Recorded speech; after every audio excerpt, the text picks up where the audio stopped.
Thanks for tuning in. I'm Chris, and that's Murph, and we're going head-to-head and making picks so you can cash in slips. So grab a drink, enjoy the show, because this is the smartest idiot you know.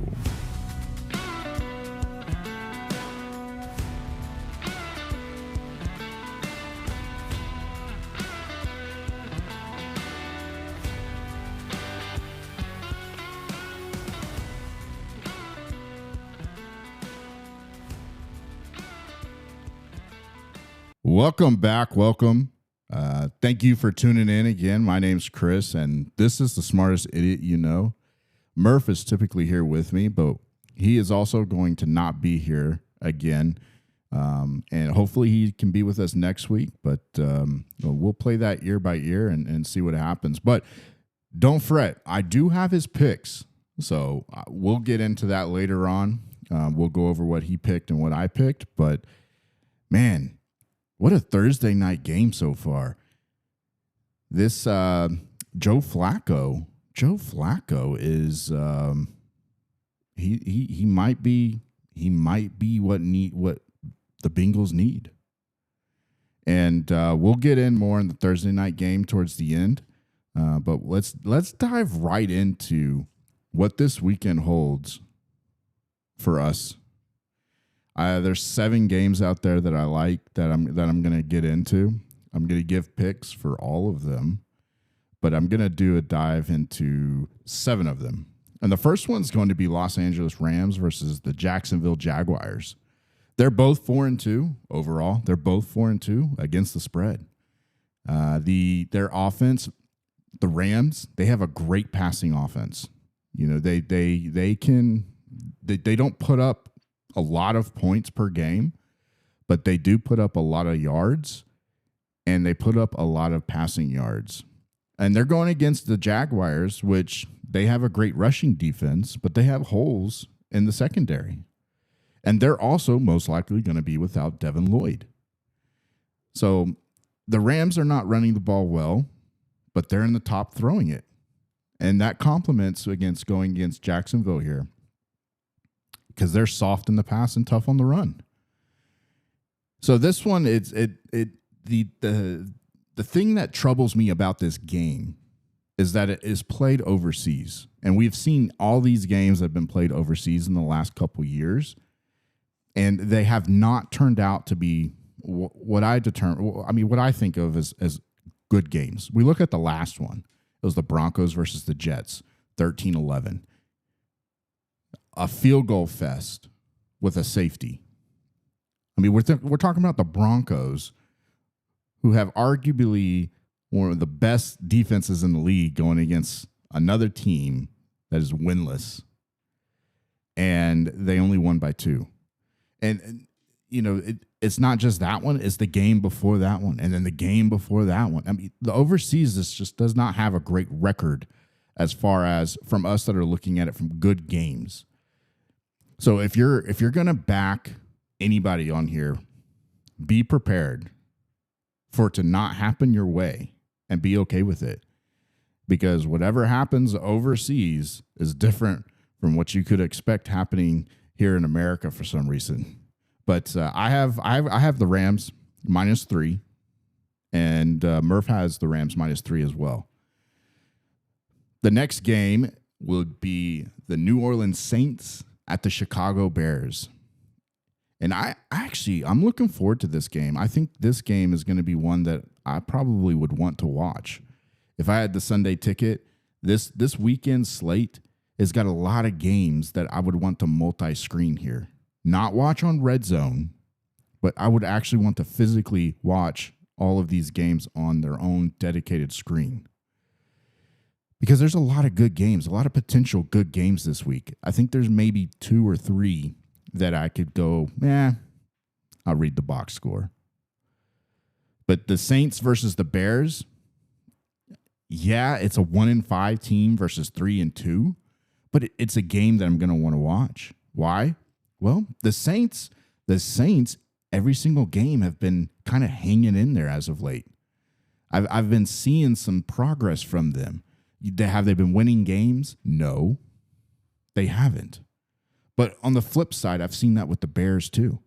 The Bears, each game, have gotten better offensively.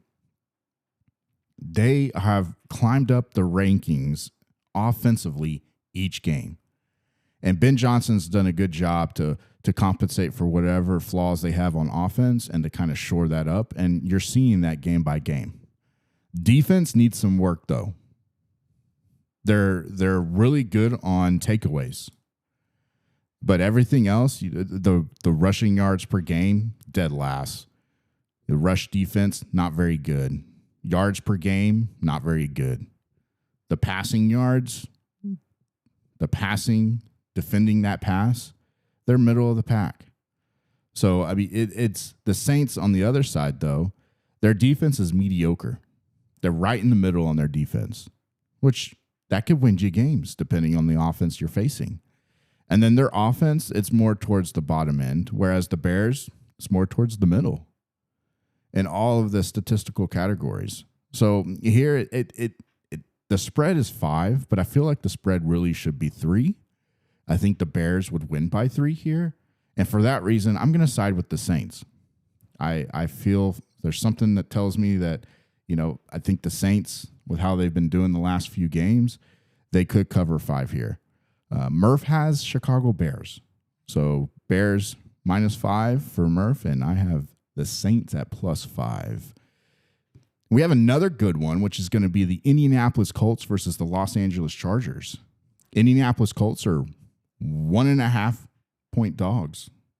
They're going to be in LA playing in SoFi Stadium. The Colts are 5-1, and the Chargers, they're 4-2. This is going to be a good game. And Murph and I, we're split on this pick. We have different picks on this game. Colts lead the AFC South. The Chargers lead the AFC West. And this could go either way, which is why the line is 1.5. Vegas, sometimes they know their stuff. Actually, more often than not, they know their stuff. But it should be a good matchup. I mean, the Chargers are playing good defense on both the pass and the rush, while the Colts, they're the top team in almost every offensive category you can think of.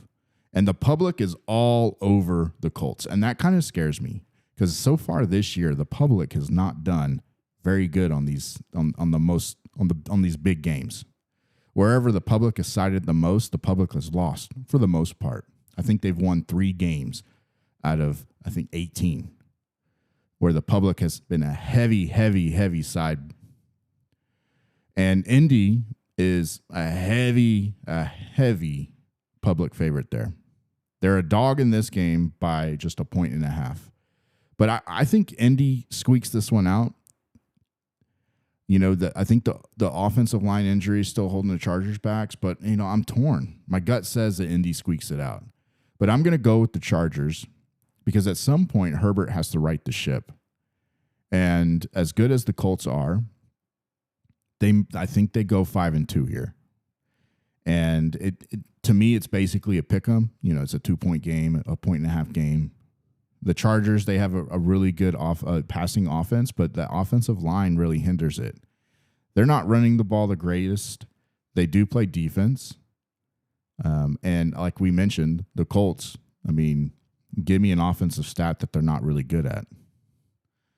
Time of possession, they're middle of the pack. So I'm taking the Chargers. Murph's going to take the Colts there. And we'll see how that transpires this weekend. There's the Atlanta Falcons versus the San Francisco 49ers. This is the Falcons, man. The Falcons have been surprising. You might have said at the beginning of the year that the Falcons might have been good, but for me personally, I didn't know how Penix was going to do. I didn't know how Raheem Morris was going to do. He's a defensive-minded coach. Their defense definitely mirrors their head coach. They have a really, really great defense. But their offense, that's another story. Their offense, they're putting up the 6th most yards per game. They're putting up I said that wrong. They're putting the 2nd most yards per game at 378 yards per game. And then their rushing yards, they're putting up 151 yards per game, makes them number 1. They have a running back, folks. Hook 'em with Robinson. But they have a running back. They have a running game. And if Robinson's not going to do it, well, they have a backup that can get it done too. He's a nice bruiser. And going up against the 49ers have been throwing the ball well, whether it's Purdy or it's Mac Jones. And I don't know if Purdy is going to play this weekend, but in my personal pick for this game, Purdy isn't really going to impact it that much. You know, I'm a believer in the Falcons, not because of the 3 wins, but because of how they've been playing on both sides of the ball. Yes, stopping the run worries me, but the Niners, you know, they may be one-dimensioned. Yeah, and so I'm going to take the 2 points here. I might even take money line. But I'm going to take the 2 points here on the Falcons. Murph has the 49ers. So the 49ers, he's got the 49ers winning by 2. We also got the Washington Commanders versus the Dallas Cowboys. This is a game that maybe not a lot of people are probably going to want to watch because it's the NFC East. It's the Dallas Cowboys. The Dallas Cowboys defense is horrible. Their defensive statistics are they allow 411 yards per game. That's dead last. They rank 32nd in that. They allow 269 passing yards. That's dead last, 32. They allow 142 rushing yards per game. They rank 29th in that. They allow 30.7 points per game, and they rank 31st in that. They do not get takeaways. They rank 26th in takeaways. But you flip it, and their offense, they have the number 1 offense as far as yards per game, 387. They have the number 2 in passing yards, 270. Rushing yards, 117 per game at 15, which is kind of interesting because Williams has been running the ball really well. But they run it at a 37% clip, which is dead last. They should run the ball more. They need to run the ball more, especially with how good Williams is doing. But you add all that together, and it's not a good squad. It's not a good recipe. But I will say, with Dallas being the top passing unit and the scoring unit in the league, Washington's defense is almost as bad as the Cowboys. And they are injured. I don't trust the Cowboys. Both teams are coming off of a final play loss. But the Cowboys, they should, and I have to emphasize that word, they should be prepared here. They should win this game here. And the Cowboys are a dog. They're a 1.5 dog as of right now. I wouldn't be surprised if the Cowboys do Cowboys-type things and lose it because, hey, we don't have to prepare for this team, right? We're the Cowboys. And if they do that, then, yeah, it will go sideways. But there is light at the end of the tunnel here, and that is CD should be back for this game. I hope he's back for this game. But if he is back and he's playing with Pickens, that offense is going to be electric. And that 1-2 for the passing part of the game is just going to get better. And hopefully that opens up the running games because I would like to see Williams run that ball a lot more. So I got the Cowboys here at as dogs plus 1.5, and Murph he's got Washington at minus 1.5. So we flip on that one, and then we head into Monday night, and I got both of these games as good games. So I'm going to talk about both of them. We got Tampa Bay Buccaneers at the Detroit Lions. Both Tampa Bay is 5-1. The Lions are 4-2. And Murph, he's got one side of it, and I have the other side. But I mean, this could be a great game if injuries do not complicate things too much, because there's injuries on both sides. The Bucs have a lot of people injured, but impactful players, yes, they're most likely going to be out. Chris Godwin's out; he most likely will be out. You got Bucky Irving, who's most likely going to be out, amongst others that are in there that probably, that will have some type of impact on the game. But Detroit, they have some key injuries as well. Kirby Joseph, he went out the last game. I mean, that's a critical part of your defense. The Bucs lead the NFC South at 4-2. The Lions are second in the NFC North at 4-2 because the Packers have that tie, that 40-40 tie against the Cowboys. But Baker's a dog. And the Lions, you know what? They're a legit team. I don't want to be in a shootout with either of these teams. Because whoever has the ball last is most likely going to win if it's a shootout. Not if they're coming from behind with the big, a big gap. No, if it is a true shootout, whoever has the ball last is most likely going to win. I'm not saying that's what's going to happen here, but something tells me that the Bucs could have the edge in a shootout. Maybe, the Bucs, they have a good defense. They have a good rushing defense. They defend the run well, which could limit, Sonic and Hedgehog. Although there's no one really better. There's not very many people that are better than that duo. So can you really stop them? I don't know. We'll find out. We'll find out if the Bucs can do any damage with that. But if you do damage with that duo, Goff can just throw the ball. He's got really good precision there. He's like a surgeon in that field with those receivers. He gets the ball wherever it needs to go. So, I mean, the making, there is the recipe for a shootout here. But Murph's got the Bucs here at 5.5, and that's the spread. Bucs are 5.5 dogs.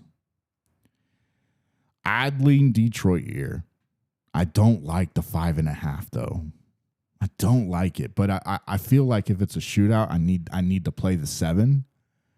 But I would much rather Detroit at 3. I would much rather Detroit at 3 here. And I would feel more comfortable with the Bucs at 7. So at 5.5, I'm just gonna take the Lions. Minus 5.5 for the Lions. And the last game to cap off Monday night, that's going to be Houston Texans at the Seattle Seahawks. And this game isn't going to be great from an offensive production. It might from Seattle's side, but this is going to be two defensive giants going against each other. Both these teams are really good on defense. The Houston is arguably the best team on defense. We're splitting hairs, 6 games or 7 weeks into the season. Some teams have 6 games, some have less. And I think the Texans, with that small sample size so far, their defense is really, really performing at a high level. The offense, not so much, because they've been able to rely on the defense. And when they play Seattle, I think that's going to change. I think that Houston, they're 2-3 overall, and they haven't been winning a lot of games, but their defense is playing really well, and I think they're going to fall into 2-4 after this game. The line is 3. Seahawks are favored by 3, and that's not enough for me to take the Texans here, even if it was a close game, which I don't think it's going to be close. I think the defense is going to play. Darnold in this spot, I like. It might be hard to watch this game unless you like to watch defense. But Seattle is very evenly matched on both sides of the ball, whereas Houston, it can only stand on their defense right now. And that Seattle's weapons, they are tough to keep quiet. So Seattle should cover by a field goal here. And Chris and Murph, my name is Chris. I don't know why I said Chris and Murph, but myself and Murph, we both have Seattle here, covering by 3. Those are the 7 games that I kind of highlighted that I wanted to talk about. I wanted to get out there for everybody on this Thursday night. I know it's just myself. I want to thank you for, hanging in there with me. But let's get through the rest of the games real quick. We have Philadelphia Eagles at the Minnesota Vikings. That's a 1.5 point game. The Vikes are the dogs. And for here, a lot worries me about this game, which makes the 1.5 spread appropriate. Philly hasn't played well on either side of the ball. And really, the only thing Philly has going for them right now is that they're going to be playing against Carson Wentz. I'm not worried about Brian Flores and his defense against Philly. Philly can kind of cancel that out because you got Vic on the other side.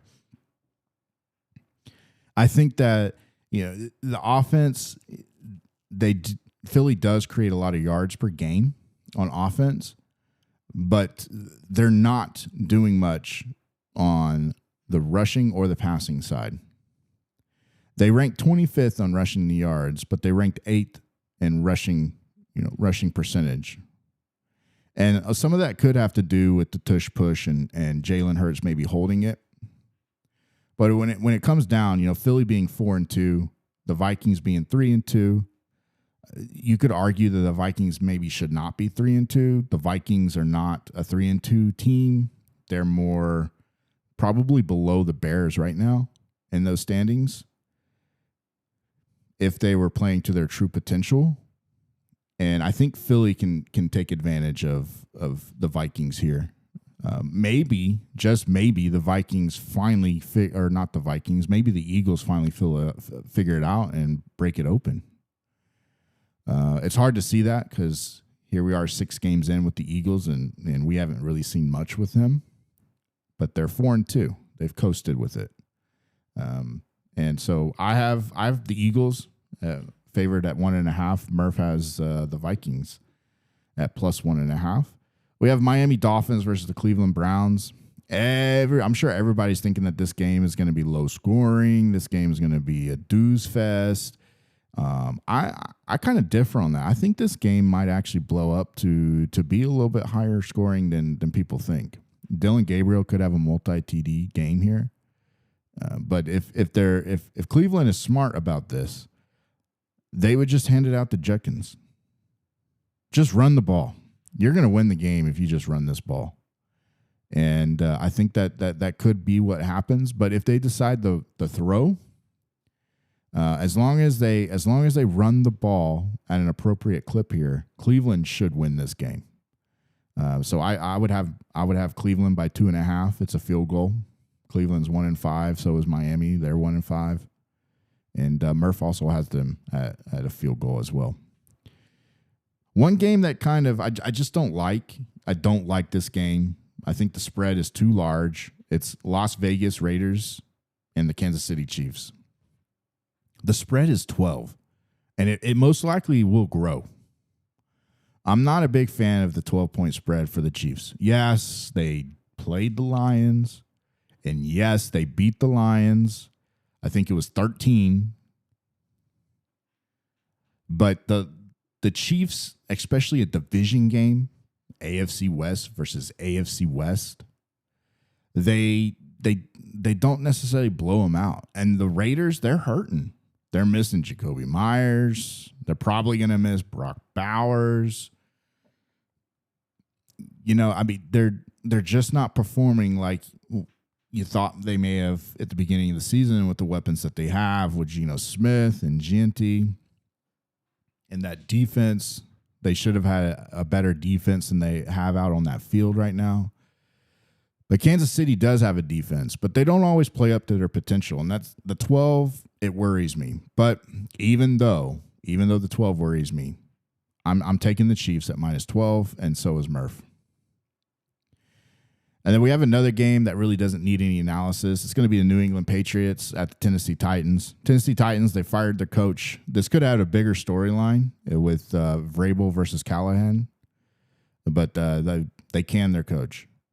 And hopefully the new guy can do something with Cam Ward, because Cam Ward's pretty electric, although it's not really playing out into the field right now. Tennessee Titans are literally the worst team in the NFL. Anybody that's playing them should win. And, I think it was Arizona that was the team that beat them. And the Patriots, they're too good to fall into a trap game here. And because it's the Titans, Vrabel isn't going to let them fall into a trap game here, just because of what happened with him in Tennessee getting canned. And he's probably going to put the foot on the gas pedal here. And I have New England by 7 here. That's the spread. It's a full touchdown. Murph has New England as well. You should. We all should. And just move on because the game doesn't need any analysis. We also have the Carolina Panthers at the New York Jets. And this game, New York Jets, is this the game that the New York Jets, and we're going to say it every single time, but is this the game that the New York Jets actually win a game? They're not on the, they finally have one on the win column. The spread is a point. Carolina is favored here. And if I had anything to say about it, if I was smart, but I might be the smartest idiot, I'm taking Carolina at the point here. I think it should be more than a point because Carolina, join the lottery on the Jets on if they win their first game or not. These two teams, they're evenly matched up. They should provide a decent game to watch. But I would lean with the team with the momentum here, and that momentum is with the Carolina Panthers. So I would take the Panthers in this spot. -1. They're favored. We also have the New York Giants at the Denver Broncos. And personally, this game is a 7-point spread here as well. It's a touchdown. That's a pretty big spread. Not as big as the Chiefs, but it's a decent sized spread here. Both the Denver Broncos, they're 4-2, and the Giants are 2-4. This game, the Broncos' last game is not a good representation of the team that they are. They are a much better team than how they played the Jets. And I think that they'll come out and they'll show that. I know the Giants have the momentum here. They have the rookie duo spark in Dart and our boy down from Arizona State. But, they're red hot. They have the momentum. They have that energy. They got the fan base going. They got me, and I'm in the NFC East. I'm an NFC East fan. I'm not a Giants fan, but they have me wanting to watch the Giants. But I just feel like the Broncos are going to be able to smother that and just take advantage of that, come back to earth. They're going to rise up to the occasion, that be the team that they're supposed to be, that they were supposed to demolish the Jets last week. And they're going to come in here and they're going to show why they are the Broncos, why they have the top defensive team. So I'll take the points. I'll take the 7. And Murph has the 7 as well for the Broncos. We have the last game we're going to mention. It's the final game for that whole slate. And that's the Green Bay Packers at the Arizona Cardinals. I'm not a big fan of the Cardinals this year. I really am not. I've said it last time. Kyler Murray just hasn't been doing it. There's something about it. And obviously, I don't know him personally. I don't know the team personally. But just from watching the games, he just seems at times distant and checked out. I don't see that leadership from him. So if Jacoby is playing, that it might be a game. If Jacoby is playing, the Packers might not cover. And for what we've seen with the Green Bay Packers, we have not seen any type of consistency with the Green Bay Packers. A game that you thought that they would blow out, they end up not blowing out. They can't cover a 15-point spread or a 14.5-point spread against the Bengals. Now, granted, Joe Flacco came in, and we'll get with the Bengals a little later in a minute, actually. But the Packers, they should, and that's the whole thing is they should have covered 14.5. But they're not playing like the Packers are supposed to, like they have the weapons to blow teams out. Yeah, they scored 40 with the boys, but they also allowed the 40. So that does no good. That does no good if you score a high amount of points, but you allow a high amount of points. You know what I mean? That doesn't work out. You know, the Packers are 9th in yards per game, 10th for passing yards per game, 8th in points per game. And they have apparently a decent defense as well. But the record, 3-1-1, they're 3-1-1, 2-3 against the spread. And I'm not a big fan of that. But I like the 6.5, especially if Kyler isn't playing, because Arizona is, sometimes I say Miami is a dumpster fire. Tennessee's not a dumpster fire. Tennessee is just bad. That's why they fired the coach. But Arizona should follow suit. They should fire their coach too. I think Arizona is not well coached, and you know, I could get some flack for that, but I mean, we've had this experiment for a few years now with Kyler Murray there, with the Cardinals trying to do their thing, and it's just not really working out. So I got Green Bay, 6.5. Murph has Green Bay, 6.5. And that's the last game for the Sunday slate. What I'm going to do now is I'm going to go through and I'm going to read off all of our picks just so you have them if you're keeping track of it or anything like that. Hopefully this week is a good week for us. And hopefully on that recap episode, we can talk about some bags that we're collecting, right? I need my percentage to go up. I think I'm at 53%. Murph's at 63%. I need to catch up to that 63%. Hopefully this week we'll raise that percentage up. But keep this in mind, though. All you need to be profitable is a 52% clip. And as long as you're getting, that 52%, it's profitable. And one unit, if you just win one unit on a 15-game slate, you're still a winner. So keep that in mind. But be responsible. We're here to just provide what we think is going to happen in a game. And so far, we've had the privilege of enjoying that and seeing some success with that. And hopefully you can too. But here's what we have. For the Rams and Jaguars, we both have -3. For the Eagles and the Vikings, I have Eagles -1.5. Murph has the Vikings +1.5. Dolphins and Browns, we both have the Browns at -2.5. The Raiders and the Chiefs, we both have the Chiefs at -12. We have the Saints and the Bears. I have the Saints +5. Murph has -5 for the Bears. Patriots and Titans, we both have the Patriots at -7. For Carolina and New York, we both have Carolina at -1. For the Colts and the Chargers, I have the Chargers -1.5, and Murph has the Colts at +1.5. For the Giants and Broncos, we both have the Broncos -7. For the Packers and the Cardinals, we both have the Packers -6.5. We split on the Commanders and the Cowboys. Murph has the Commanders -1.5, and I have the Cowboys +1.5. The Falcons versus the 49ers, we split that as well. I have the Falcons +2, and 49ers are Murph's at -2. And then the last two games, we have the Bucks and the Lions. I have the Lions -5.5, and Murph has the Bucks at +5.5. And Houston and Seattle, we both have Seattle -3, and that's that slate. Good luck on that slate. And now we're here to talk about a little bit about the Thursday night football. It is crazy what a change in quarterback can make. I think that game was 5.5, I believe. I believe it was 5.5. But right now, as it stands, the Bengals are up. The game's not over. It's playing. I think it's in the third quarter right now.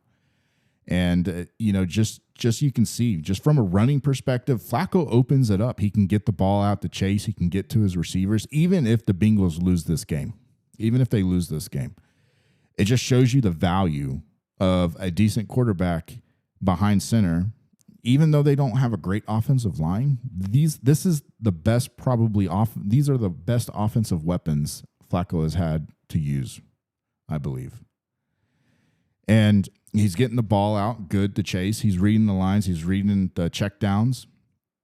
Brown is able to rush the ball because Chase Brown has been non-existent so far in these early games. And then with Burrow getting hurt, it's been really, really difficult to get him involved in a game. But you put Flacco back there, and all of a sudden it opens up. P. Ryan, he's had some success as well. The defense is showing up. They already had before the half. They had 2 interceptions on Rodgers. They had one that they just ripped out of Metcalf's arms. Well, that was a pretty good interception.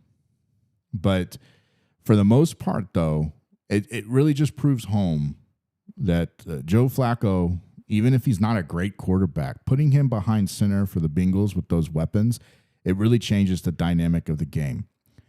And I think that, for Pittsburgh's offense, like we see what that offense is. There's no key player that's going to come back and energize that offense and make it better than what it is. Whereas with the Bengals, you're adding an element in there that makes it that does raise the ceiling for the potential of that team. And that's good to see, because you want to see that with the Bengals. They have a decent team. And you want to see them have some of that success. And we haven't really seen that with Pittsburgh this year. They've just been kind of coasting on these games. And so that's a big reason why I took the Bengals to cover at 5.5, because Pittsburgh might just coast again. But the Bengals are really out there to play. And Flacco gives them a really good chance to not only win, but at least cover. So we'll see what happens in the rest of that game.